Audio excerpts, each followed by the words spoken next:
Esoteric Astrology Podcast presents Mysteries of the Zodiac, Eos, Goddess of the Sunrise, and the First House in Astrology.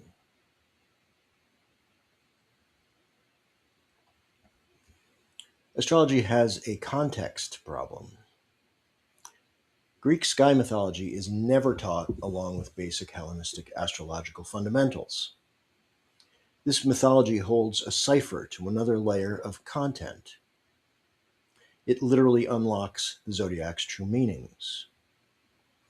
My goal is to add context that is missing, never provided by ancient astrology texts or modern teachers. We must go to root mythological concepts to retrieve this desperately needed context.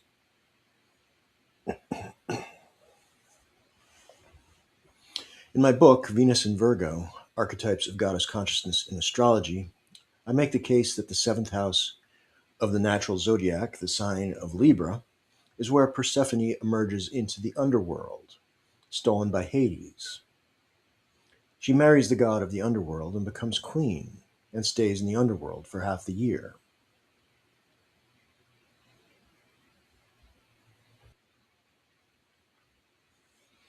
In Greek mythology, we will find the mythological narrative content that goes with this descent into the underworld and emergence with Hades when we look at the Western Isle of Hesperides.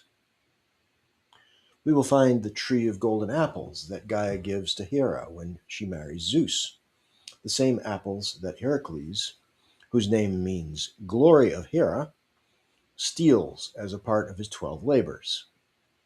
We will find the dragon or serpent that Heracles slays. We will find that Demeter weeps here, creating the Via Combusta.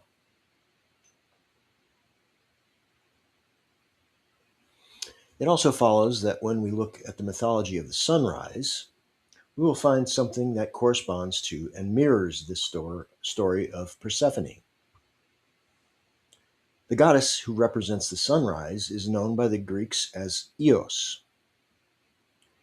This is the mythology of the first house. The upcoming quotes are sourced from theoi.com.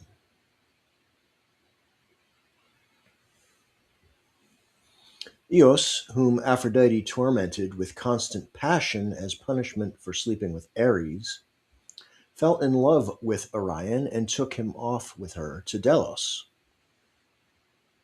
That is from Pseudo Apollodorus, Bibliographa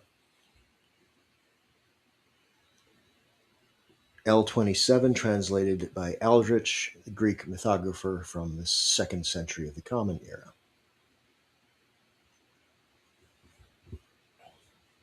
Now, Eos, in love with Tithonus, kidnapped him and took him to Ethiopia, and there, after intercourse with him, she gave birth to sons Emathion and Memnon. That is from Pseudo Apollodorus, Bibliotheca 3, 127, translated by Aldrich, Greek mythographer from the 2nd century of the Common Era.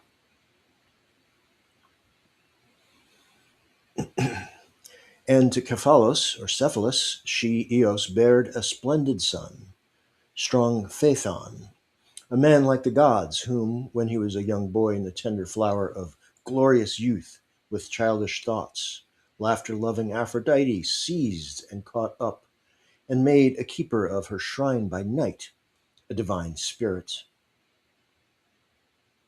From Hesiod, Theogony 984 FF, translated by Evelyn White, Greek epic in the 8th or the 7th century BCE.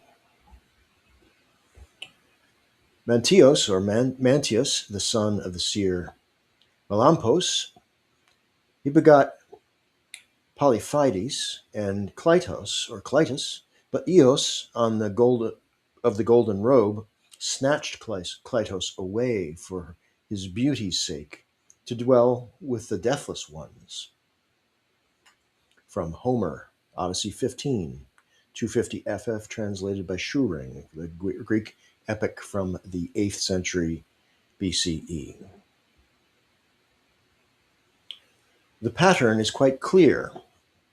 The goddess Eos of the sunrise is kidnapping young, beautiful men and ruining their relationships with mortal women. The inversion is clear. At the sunset, Hades abducts the Chloe, the virginal Persephone. She is the fruit of the fertile year, when she is picking psychoactive plants with her maidens or maenads. At the sunrise, Eos steals young men out of their committed relationships. These men are the fruit of the masculine year.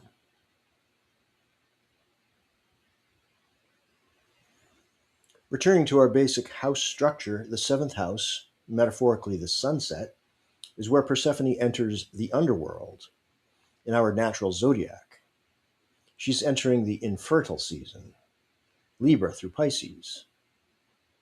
In our ritual drama, this is where Persephone encounters Hades, the masculine realm of contracts, laws, philosophy, governing, ideals, abstract structures that contain or regulate our behavior and create consequence for transgression. In the first house, metaphorically our sunrise, is the doorway to the realm of the goddess, represented by Eos. In the natural zodiac, this is the signs of Aries through Virgo, houses 1 through 6. Eos is ruled entirely by desire, and there appears to be no consequence for her transgression against the males whom she abducts, as she is divine and represents this wild archetypal female sexuality.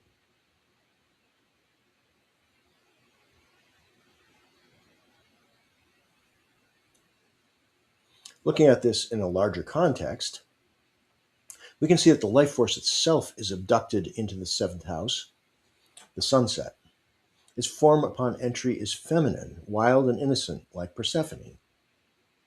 Prior to abduction, she was following the rules of the goddess, the Earth Mother, for 6 months. It is the primordial feminine entering into the realm of contracts and power, where it is transformed. She gains power but loses quote-unquote innocence, which is an innocence of mind and not of deed.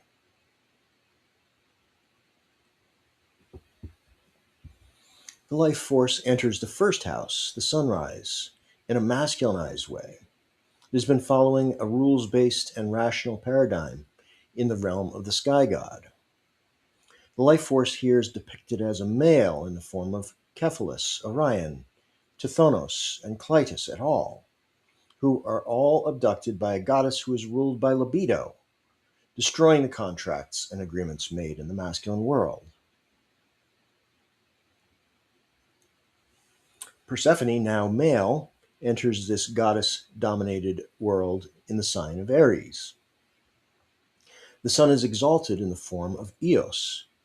She is rising, as is the rising god, played by Mars in our ritual drama, the ruler of Aries.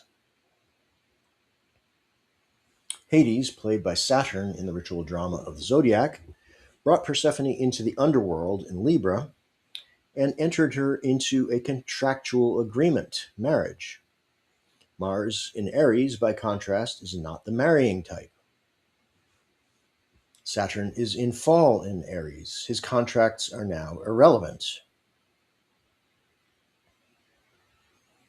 As for Venus, who plays the role of Persephone in our ritual drama, she is in exile or in detriment in Aries, according to traditional astrology. She is masculinized. She is inverted, in a manner of speaking, in Aries with a masculine libido.